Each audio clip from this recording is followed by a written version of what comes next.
Michael sat on the edge of the bed. He enjoyed one of his favorite pastimes, watching his wife of over 30 years as she prepared for the evening, getting ready to dine and then dance. This time was different from all the others. This time, as he enjoyed watching her, a feeling of almost overwhelming sadness filled him. Today she is more beautiful than ever before, he thought. Tomorrow was supposed to mark their 50th anniversary, and since they had planned a family party to celebrate her birthday with their 2 children and their families, this evening was meant to be a private celebration just for them. As she sat at the vanity, he consciously admired her face and body. She's still lovely, he mused. Her beautiful hair, her face, and her equally toned figure, the maintenance of which she had diligently worked on for many years. And don't forget that perfectly shaped rear end she always teased him about. He felt deep pride and love for her, but then sadness crept back into his heart. He was a practical man. He took pride in his analytical abilities. If there was a problem, especially at work, he was the person to go to for an answer. It might not be the quickest response, but you could count on it being the most logical and well-thought-out answer. Unfortunately, that's why he found himself sitting on the edge of their bed, watching with a heavy heart as his wife prepared for the evening. If this is the last time I take pleasure in what she does, what did I do wrong? I still love her with all my heart, body, and soul. What did I do wrong? Why couldn't I foresee this in time to do something about it? Am I right? Do I really know her? Questions seemed to roll around in his head, then return as if they were a flock of birds circling overhead. He knew this evening would be the most crucial crossroads in his life. It would either be a new beginning for him or the end of his life, as he now understood it. He had been planning this for over 2 weeks now, and this evening was his perfect opportunity to have the most important conversation of his life with his wife. He had spent countless hours trying to understand how they had reached this moment in their marriage. He had uncovered so much in the past few weeks. As his thoughts became clearer, more and more signs pointed to the possibility that they weren't the couple everyone thought they were. Again, unfortunately, he meticulously went through them in his mind to make sure he hadn't missed something or misunderstood what he had done. Over the past few months, I wasn't sure when exactly it started. She was distant and preoccupied with something next to me. Looking back, I realized that our sexual life was slowly but steadily decreasing to the point of disappearance.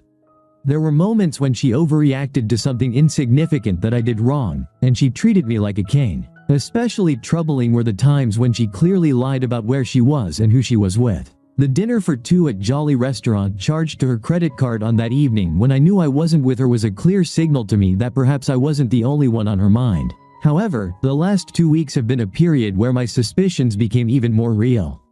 Almost in an instant, she changed. Now she's attentive to every word and need of mine. Now she seems eager to engage in love at every opportunity. Now she wants to be the wife and companion she hadn't been for so long. What happened this time? It baffles me. I couldn't understand why she changed all these months ago, and now I don't understand why she's changed again. But in any case, it's obvious to me that she's not the same woman I married and loved all these years. Where is this remarkable, caring, and loving woman, and will I ever find her again? Who is this woman I don't know, and what led to her creation? I don't like either of these 2 women. Enough, enough. Time to put this show on tour, as they say. Dear, I just want to tell you how much I love you and how much I love watching you, said Mike. You're so beautiful, darling. You know I love and adore you. I've always loved you and always will.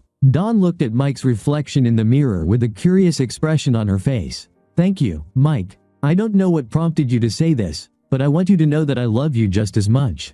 Dawn looked carefully at her husband. I wish I knew what has been bothering him lately. It seems the more I try to work on our relationship, the more closed off and distant he seems. With a mental sigh, she thought, I just need to keep trying. I'm not giving up on us. I just love him so much, and I want him to love me the same way. Interesting, do you really love me as much as I love you? Mike murmured quietly. What did you say, Michael? You've been cryptic lately. I really want you to express yourself, she replied, looking him in the eyes. Interesting, do you really love me as much as I love you? His expression would have been amusing in most other circumstances. The shock of his words left her mouth open, and she gasped with a hurt tone in her voice as she asked, why would you say something like that? How could you even think of something like this, let alone say it out loud? Darling, he said, we really need to talk. We have a bit of time before departure, and I have something I want to tell you and a few questions. I don't necessarily need answers right now, but I definitely want to get answers before the night is over. Of course, you can ask me any questions. I don't have secrets from you because you're my husband, my soulmate." Michael almost chuckled. The tension in his body was so strong that he felt like a wire stretched to the limit. "Dawn, I want you to listen to me carefully. I have a series of questions and several statements that I want you to listen to, and I don't want any answers right now. I would prefer if you took the time during our night to carefully consider your responses. It's going to be a difficult request, but you really need to know that our marriage's fate depends on your honest answers." Oh, damn, he wants a divorce. I had no idea things could turn out so badly. Dawn gasped, but as her husband requested, she kept her comments to herself. Michael went through all his questions and statements thoroughly and methodically, realizing that something was seriously amiss in their relationship. "Firstly, you practically excluded me from your life for several months. Then in the last 2 weeks, you've been acting as if you're my servant, going out of your way to fulfill all my needs, including any needs I might have in our bedroom. Your mood swings have been dramatic and completely unpredictable. I've been walking on eggshells for months, like I'm navigating a minefield of your emotions, ready to explode at the slightest mistake. You've lied to me about where you've been and with whom. And the final nail in this old coffin of our marriage was the dinner for two, and I damn well know I wasn't there with you. So what am I getting at with all this? I think you have an affair. I think your affair recently ended, and you think you can jump back from its bed into mine. So, the questions. 1. Do you want a divorce? 2. Do you love him? 3. How many times and with how many guys have you cheated? 4. Do you want to stay in the marriage, and if so, will you continue to cheat? And what reasons can you give me to convince me that I want to stay with you in this marriage?" Dawn just sat there. Michael thought she was showing tremendous control. He really placed a heavy emotional burden on her. Dawn wasn't showing control. She just lost her speech. Michael stood up and said, "Dawn, finish getting ready, and I'll meet you downstairs. We need to hurry or we'll be late for dinner." She managed to finish her preparations and meet Michael downstairs. Somehow she managed to get through the evening, and after Michael reminded her that he didn't want to discuss his accusations further until the end of their evening, she was able to almost enjoy the time she spent with her husband. She had really drunk too much, and by the time they returned home, she was ready only for sleep and nothing more. She was emotionally exhausted and, with alcohol in her system, knew she couldn't continue the conversation with her husband.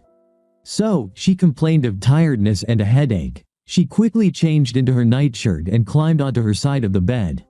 Fortunately for her, she fell asleep instantly. Michael decided to postpone the discussion until morning, and without wasting time, he lay down in bed. Surprisingly, he was able to fall asleep quickly and slept soundly all night. The next morning, Michael got up first, took a shower, went to the kitchen, and started preparing breakfast. He started by making coffee since he knew from years of experience that Dawn would come soon, as she almost always did because she wasn't one to lie in bed for long. When she entered the kitchen, he was sitting at the table. "Can I get you a cup of coffee? Do you want toast or something similar?" "Yes, I want coffee, Michael. Thank you for offering, but I don't think my stomach is ready for anything yet. With everything that was said and done last night, and with alcohol on top of it, my stomach would prefer to skip breakfast." "Dawn, last night was my turn to lay all that nonsense on the table, where we can truly understand where we're going and whether we're going to be together or not. This morning it's your turn, so I'm giving you the floor, and we'll see what comes of it." "Michael, I thought a lot about what you said last night. I heard you when you emphasized the importance of honesty and openness in my answers. Firstly, I want you to know that you're the only man I've ever loved and the only man I've ever slept with since our wedding day. I'll try to address things in the same order as you asked, as far as I can remember. No, I never wanted a divorce from you. There's no hidden lover in the background, so I can easily say I don't love this non-existent person. Again, I've never cheated on you since we got married, so there's no army of men I've slept with to confess to you. I want to stay with you in our marriage more than anything, and I'll remain faithful to you until death finally parts us. That charge on the credit card was just a business dinner, which you either forgot about or, worse, I forgot to mention to you. Finally, the only reason you'll want to stay married to me is that I love you. I love only you with all my heart, body, and soul. I'm guilty of distancing myself from you for a long time. And you're also guilty of growing apart from me. I believe we both went through a dry spell in our marriage and simply didn't realize it at the time. Lately, I've started to understand again why I love you, and for the past 2 weeks, I've been trying to drown you in my love. It was my way of reigniting the fire that we allowed to almost extinguish." Michael looked at Dawn squarely in the face. Don met his gaze with a calm expression and didn't flinch once from his direct look. "Michael, you must know that I love you and only you." Michael continued to stare at his wife. Then his face slowly changed. An expression of deep sadness and loss grew and grew until he looked as if he's about to die. "Michael, what's wrong? Are you sick?" Don became increasingly anxious with each passing second. "Should I call 911? Finally, Michael began to speak in a low, monotone voice. "Don, I love you with all my heart and soul. I hope that we could finally be honest with each other. I think you simply can't or don't want to be honest with me. I gave you every chance because I truly wanted to stay with you in marriage until the end of our days." Michael's voice grew stronger, and a note of anger became more audible in his tone. "I'm sure I've done everything I could to save our marriage, and I know you haven't done your part." Michael reached into the desk drawer, pulled out a large manila envelope, and handed it across the table to his wife. "Don, I still love you, but love is not enough, and I don't want to be your husband anymore. I've filed for divorce. You need a lawyer. I don't want to see or talk to you ever again. I'm going to pack some things and leave soon. I must say that I'm very sorry, but since I don't believe that you regret it, I don't see any reason to think otherwise. You've made the bed, and now you'll have to sleep in it without me forever." Michael slowly got up and went straight upstairs, where he began to gather his clothes and toiletries. He had already booked a hotel room and, on the advice of his attorney, took all necessary financial measures to begin separating himself from his wife, who was soon to become his ex-wife. Dawn didn't understand what was happening. She was so stunned by Michael's words and actions that she couldn't act. She just sat at the kitchen table while Michael packed his things. When he left, she sat motionless at the table for almost an hour. Finally, she managed to drag the dreadful envelope to herself. She opened the flap and pulled out the documents that clearly stated the end of her life with Michael. Why didn't he believe me? Why did he think so badly of me? I know we can work this out, but he didn't even give us a chance. Dawn glanced at the paper without reading it, then noticed that something was still in the envelope. It looked like a photograph, so she reached out and pulled it out. It was a picture of her engaging in sexual activity. The photo clearly showed her on the marital bed in her own home. It also clearly showed that the man she was having intercourse with was not Michael. A scream escaped her lips. She realized that Michael knew. She thought she had lied so carefully and skillfully about her affair with Phil, and that Michael would believe her. She had ended the affair and genuinely tried to repair the damage done to the marriage and her husband. Back then, she didn't realize, as she did now, that the only way to save her marriage was to be sincere and honest. Of course, since she had been unfaithful to her husband, honesty and truthfulness were not among her main personal qualities. The bitterest pill was that her husband had left and would never return. She was sure that Michael would keep his word and that divorce was the only solution he would find acceptable. She was also sure that she had truly lost the only man she had ever loved. The last sad fact was that the affair, with all its wonderful sex, wasn't worth a single moment of the time she spent with her husband. Her vows at their beautiful, luxurious wedding came to mind. To have and to hold, in sickness and in health, forsaking all others. This was the final arrow that pierced her heart and finally brought her some of the pain her husband had been experiencing for the past few weeks.